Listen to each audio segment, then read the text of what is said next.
Malawi Today.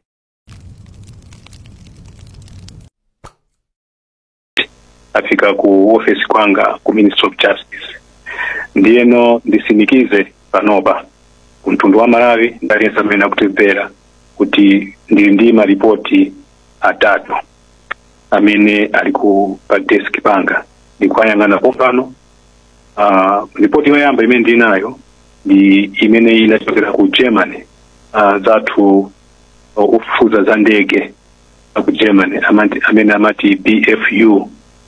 Imene yoyamba di interim report. Interim report imeneyo ile desk panga ni kuifufuza ndi kuiyangana. Yachiwiri ndi imene ile desk panga ni kuiwerenga pompano di report ya Commission of Inquiry. Imene inquiry imene anakazikisa His Excellency Dr. Lazarus Chakwera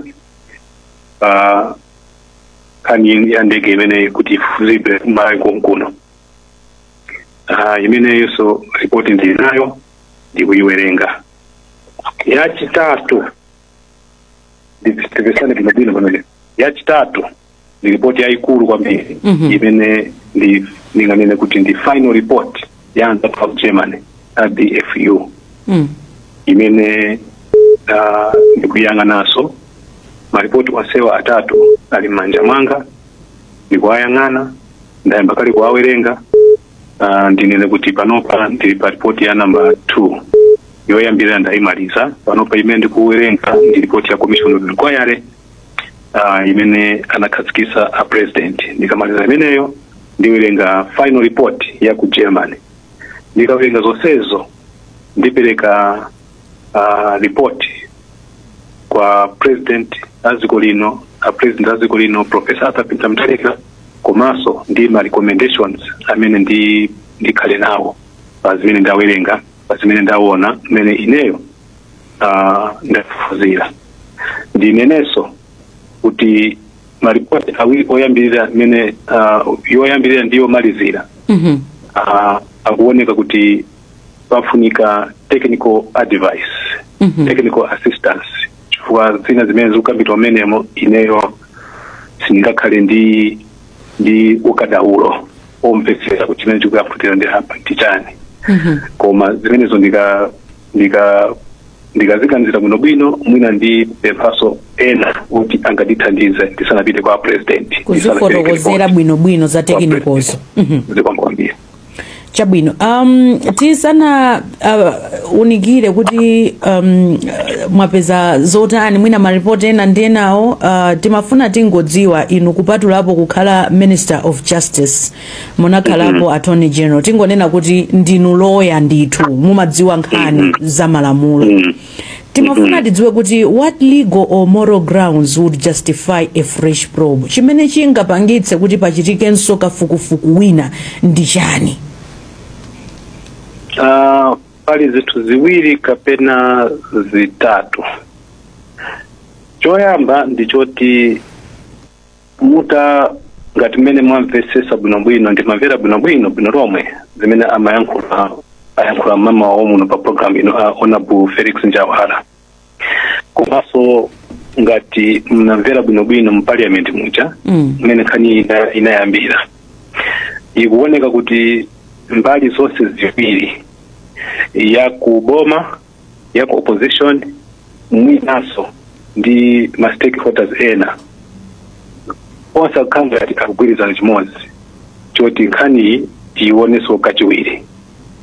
So zimene zonse zikuoneka sizachilendo kwenikweni chifukwa mukamva mutamvera bwinobwino ngati munamvera mu parliament muja ata yankhula Honorable Patricia Kaliati MP ndi Honorable Njawala MP anazayankhirapo Honorable Ezinhoang Kaka MP amene ndiya MP aphungu aku nyumba ya malamulo ku mbali ya Susa ya Malawi Congress Party.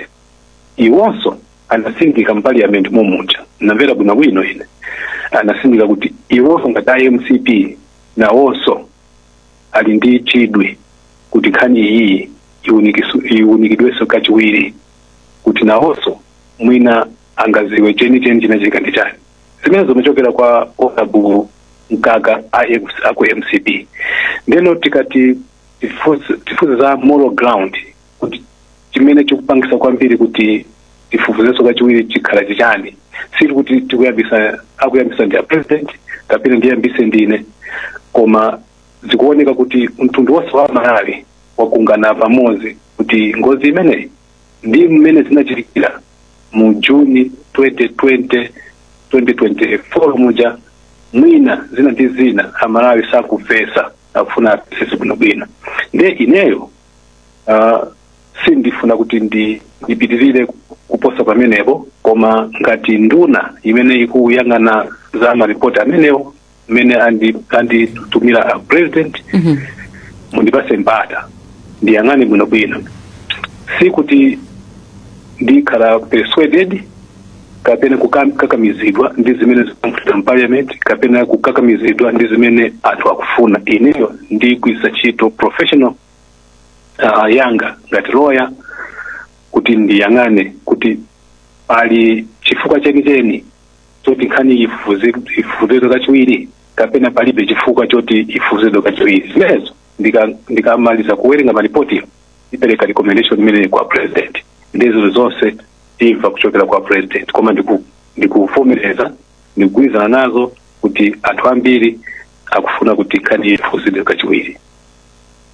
Pakamachitika zinthu zoterezi pamakhala nthawi imene munthu umatha kuzipatsa, ndikukhulupirira zokuti ofesi yanu somwe azipatsa nthawi kuti ndalandira maripoti apa, pakamafika tsiku lakuti ndikhale nditamaliza kuchita izi, ndipo tsiku lakuti ndikuzipatsa nthawi kuti zinthu zitayenda bwino tisachite motere. Tikapitaso ku bwalo la milandu amatero kuti mulandu ndi mmene tapangira plan mwina zina zitha umabwera mkatimo, koma mmene tapangira plan tiyamba kuumva pano mboni ziyenda motere, pakamafika tsiku lakuti tizakhala titamaliza. Inu mwapanga plan kuti izi mukhala mutamaliza liti kuunikira maripoti osewa ndi kupereka ma recommendations kwa president?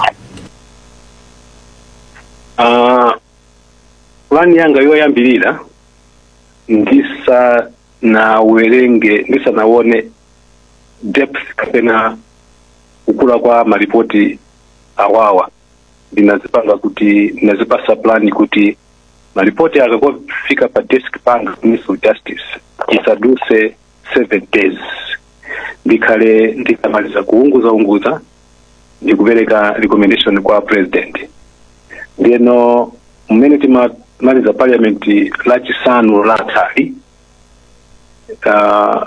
maripoti anafika pa desk panga, ndikuti 7 days imeneyo imene nazipasa poyamba ikadali mkati mwina ita Thursday kapena Friday ubwerayi.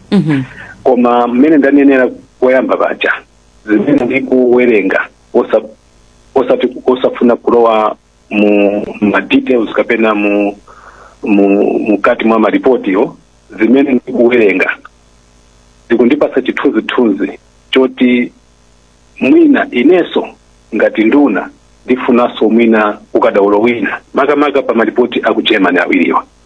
Yaku Malawi palibe zoti mwina ningafuseso ukadaulo wina, koma maripoti aku Germany awiriwa ndikamalowa mkati maripoti amene ndikumawerenga pali zinthu zina zoti maganizo mwanga ndikuganiza kuti mwina ifuna kuti anthu ena akaswiri pa za ndege makamaka ngozi ya ndege nawonso atithandize, chifukwa sindikufuna kuti ndipange mislead a president aziko lino kapena ndiwapitise kunjira yolakwika akamapanga decision yoti tipanga soka fukufuku kapenayi. Ndeno munivesesa pamenepo nde ikafika 7 days ikamata ngati zachitike zoti mwina ndikufuna so mwina masiku tiwiri titatu pasogolopo zisakhale zoti zosadabwisa ku mtundu wa Malawi, koma ndikusimikiza mwina ndilonjeze kuti 7 days ikamata ndikhala kuti ndamaliza kuwerenga, ngati pali